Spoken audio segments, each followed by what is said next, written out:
Welcome to The Explainer. I am absolutely thrilled you're here today because, honestly, we are looking at something that fundamentally challenges everything we thought we knew about technology. We are talking about biological computing. It's a mind-bending paradigm shift where the hardware isn't made of silicon and metal, but of actual living cells. I want you to really just sit with that for a second. What if your computer was alive? For decades, right, this idea has been strictly confined to the pages of cyberpunk fiction and late-night sci-fi movies. But the barrier between science fiction and reality has officially collapsed. We aren't just building machines anymore, we're growing them. Okay, let's dive into this wild reality because these milestones are staggering. In 2022, a system called DishBrain literally learned how to play the video game Pong in a matter of minutes. Just minutes. Fast forward a bit to March 2025, and a company called Cortical Labs launches the CL1, which packs 800,000 lab-grown human neurons. And then by 2026, an independent developer managed to take neurons derived from human white blood cells and teach them to play Doom in about a week. You know, this isn't artificial intelligence as we traditionally know it. This is synthetic biological intelligence. To make sense of all this, here's our roadmap for today. We'll start with how sci-fi became reality, then demystify how wetware computers actually work, look at why we'd even build a brain, tackle the sentience question, and finally explore the ethical frontier. All right, let's jump into Section 1, Sci-Fi Becomes Reality. While it feels like this whole thing just exploded overnight, the timeline tells a slightly different story. Way back in 1999, a biological engineer named William Ditto built a very basic calculator using large neurons harvested from leeches. It was a neat proof of concept, but the real exponential leap? That happened recently. Cortical Labs' DishBrain prototype in 2021 and 2022 proved you could interface living cells with a digital environment to play Pong. And that all culminated in March 2025 with the CL1, literally the world's very first code-deployable biological computer. The trajectory here is incredibly steep. Moving on to Section 2, How Wetware Computers Work. And this brilliantly illustrates the core difference between the two paradigms. Traditional silicon computing is, well, it's incredibly rigid. It speaks in binary, ones and zeros, on or off. But biological wetware relies on neuroplasticity. A single living neuron doesn't just have two states, it can shift between thousands of states, constantly altering its chemical structure and redirecting electrical pulses through up to 200,000 channels in a single synaptic connection. It's wild to think about, but it's not just running software. The hardware is literally rewiring itself as it learns. So Cortical Labs essentially took this biological superpower and built the CL1 platform. It consists of 800,000 human neurons, which are actually grown from reprogrammed adult skin or blood stem cells merged directly onto a silicon chip. It sits in this highly sophisticated life support system that feeds the cells and removes waste, keeping the whole shebang viable for up to 6 months. The operation is actually elegantly simple. Digital data gets translated into electrical pulses, sent right into the neural culture, and then the neuron's natural firing patterns are read and translated back into digital outputs. Which brings us to Section 3, Why Build a Brain? Let's talk real-world applications.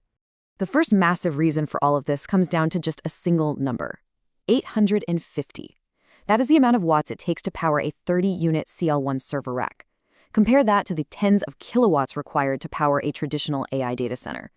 Wetware offers a mind-boggling level of energy efficiency, mostly because biology has spent millions of years naturally optimizing it.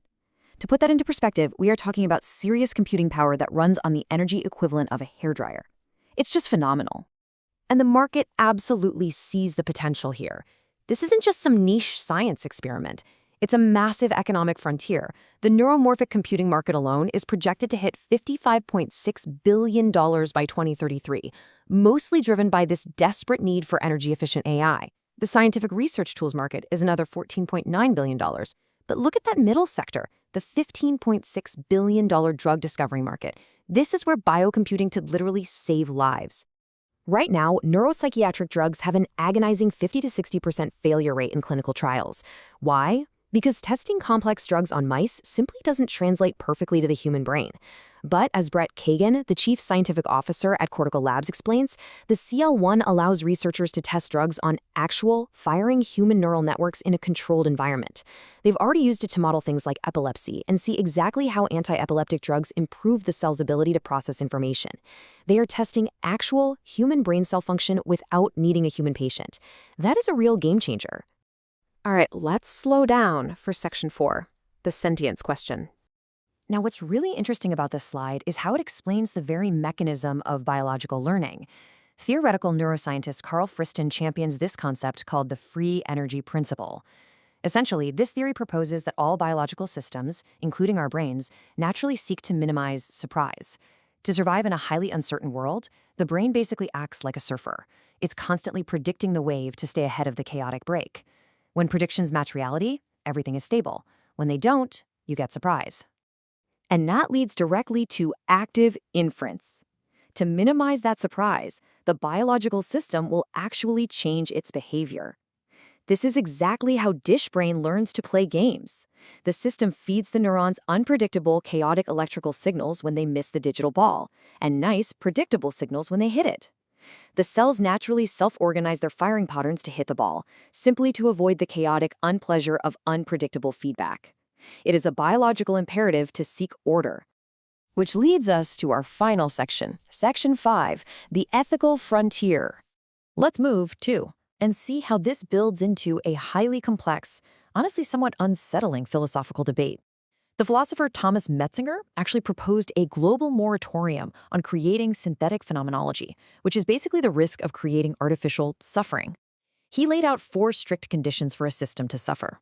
1, it must be capable of conscious experiences. 2, it needs a phenomenal self-model, meaning it identifies the experience as happening to itself. 3, it must have subjective preferences that can be thwarted, creating a negative state. And 4, transparency, meaning the system can't just easily detach or ignore that negative state. And this is where the academic debate gets incredibly heated. Do 800,000 isolated neurons have a self-model? Well, probably not. A human brain has roughly 86 billion neurons. The creators of DishBrain maintain a minimal definition of sentience, basically just responsiveness to sensory impressions, and they firmly separate that from phenomenal consciousness. But on the other side, ethicists point out that under the free energy principle, failing to minimize surprise is fundamentally experienced as unpleasure. If a wetware computer operates by constantly trying to avoid negative feedback, are we inadvertently engineering a rudimentary form of distress just to process our data? It's a heavy debate with passionate, highly credentialed voices on both sides, and absolutely no easy answers. So the crucial point is this. We are no longer just coding software, we're cultivating it. As we scale from 800,000 neurons to 1 million or 100 million, and as these biological systems become vastly more capable, we are walking right up to the very edge of what it means to be alive. Where do we draw the line between a machine and a mind? It is a question we are going to have to answer much sooner than we ever thought. Thank you so much for joining me on this explainer, and I'll see you next time.